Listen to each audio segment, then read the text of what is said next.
هريرة رضي الله عنه قال حملت إلى رسول الله صلى الله عليه وسلم والقمل يتناثر على وجهي فقال ما كنت أرى الوجع بلغ بك ما أرى أتجد شاة؟ قلت لا. قال فصم 3 أيام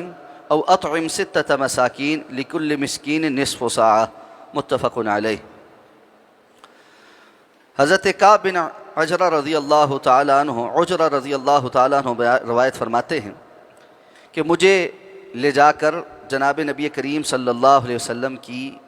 خدمت میں اس حال میں پیش کیا گیا کہ جوئیں میرے سر میں سے پھسل پھسل کر میرے چہرے پر گر رہی تھیں۔ اس پر آپ صلی اللہ علیہ وسلم نے ارشاد فرمایا کہ مجھے نہیں گمان تھا کہ تمہیں اس قدر تکلیف پہنچ چکی ہے جو میں اب دیکھ رہا ہوں، تو تمہیں اس حال میں اب اپنے سارے بال منڈوانے ہی پڑیں گے، تو یہ بتلاؤ کہ کیا تمہارے پاس فدیہ دینے کے لیے کوئی بکری ہے؟ تو کہتے ہیں میں نے عرض کیا کہ نہیں۔ آپ نے فرمایا تب پھر تم یا تو 3 دن کے روزے رکھو یا 6 مسکینوں کو کھانا کھلاؤ جس میں سے ہر مسکین کے لیے نصف سا کھانا ہو۔ یہ حدیث مبارکہ صحیح بخاری اور صحیح مسلم کی متفق علیہ روایت۔ حالت احرام میں احکام و مسائل کیا ہیں اس کے حوالے سے احادیث ذکر ہو رہی ہیں۔ تو حضرت کعب رضی اللہ تعالیٰ عنہ حالت احرام میں تھے جب ان کو سر میں یہ تکلیف شروع ہو گئی اور ان کے سر کے بالوں میں بہت زیادہ جوئیں پڑ گئی، اور جیسا کہ وہ بیان کر رہے ہیں کہ اس طرح کہ وہ چہرے کے اوپر بھی گرنے لگ گئے۔ اور ظاہر بات ہے جب سر میں یہ بیماری شروع ہوتی ہے تو یہ موذی سا جانور ہوتا ہے جو سر میں کاٹتا بھی ہے، کھجلی بھی بہت ہوتی۔ تو کہتے ہیں مجھے رسول اللہ صلی اللہ علیہ وسلم کے سامنے جب لے جایا گیا تو آپ نے دیکھ کر کہا کہ مجھے نہیں اندازہ تھا کہ تمہاری بیماری اس حد تک بڑھ گئی ہے، یعنی پہلے آپ کو پتہ تھا کہ وہ بیمار ہیں یا ان کو یہ تکلیف ہے، لیکن اس حد تک زیادہ یہ تکلیف ہے کہ آپ صلی اللہ علیہ وسلم فرمایا مجھے اندازہ نہیں تھا کہ تمہاری یہ تکلیف اس حد تک بڑھ گئی۔ اور پھر آپ نے ان کو فرمایا کہ تمہیں تو سر منڈوانا ہی پڑے گا، لیکن چونکہ وہ حالت احرام میں تھے تو اب کیا کریں؟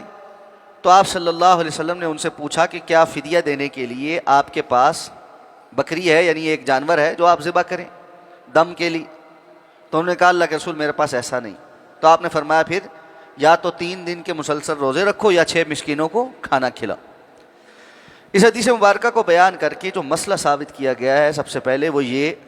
کہ اگر کسی بندے کی حالت احرام میں ایسی حالت ہو جائے کہ جس کی وجہ سے اس کو احرام کے منافی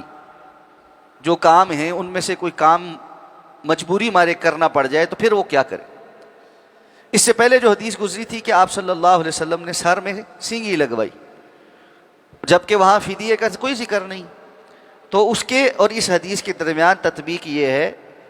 کہ اس معاملے میں آپ صلی اللہ علیہ وسلم نے سارے سر کے بال نہیں منڈوائے تھے، بلکہ جس جگہ سینگی لگوانی تھی تھوڑی سی وہ جگہ جو ہے وہاں سے آپ نے بال ہٹوائے اور وہاں سینگی لگوا لی، لیکن باقی کے بال موجود تھے۔ لیکن اگر کسی کو ایسی تکلیف ہو گئی کہ جس میں اس کو سارے سر کے بال ہی منڈوانے پڑ گئے، اب یہ معاملہ احرام کے حکم کے منافی، تو اس میں آپ صلی اللہ علیہ وسلم نے ان سے دم کے متعلق پوچھا کہ اب تم پر دم واجب ہوتا، اور اگر اس کی استطاعت نہیں ہے تو پھر فدیہ کیا ہے؟ 3 روزے رکھنا۔ اگر کوئی بندہ روزے بھی نہیں رکھ سکتا بیماری کی وجہ سے تو پھر 6 مسکینوں کو کھانا کھلائے۔ یہ احرام کی حالت میں کسی کا کوئی شرعی عذر ہو جائے اور اس کی بنا پر احرام کے مخالف کوئی کام کرنا پڑے تو یہ اس کا دم۔ اسی کی ذیل میں علماء نے یہ شرح بھی کی ہے کہ احرام کی حالت میں اگر کسی بندے سے احرام کے منافی کوئی کام ہو جائے تو اس کی 3 کیفیات ہوتی۔ ایک کیفیت یہ ہے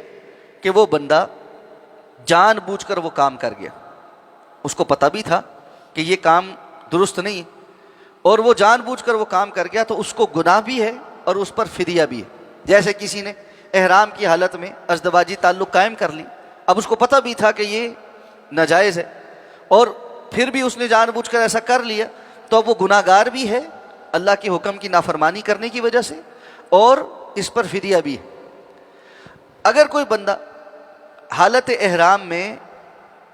جہالت کی وجہ سے کوئی کام کر لے، اس کو پتہ نہیں تھا کہ یہ کام احرام کی حالت میں نہیں کر سکتا، جیسے شکار کر لیا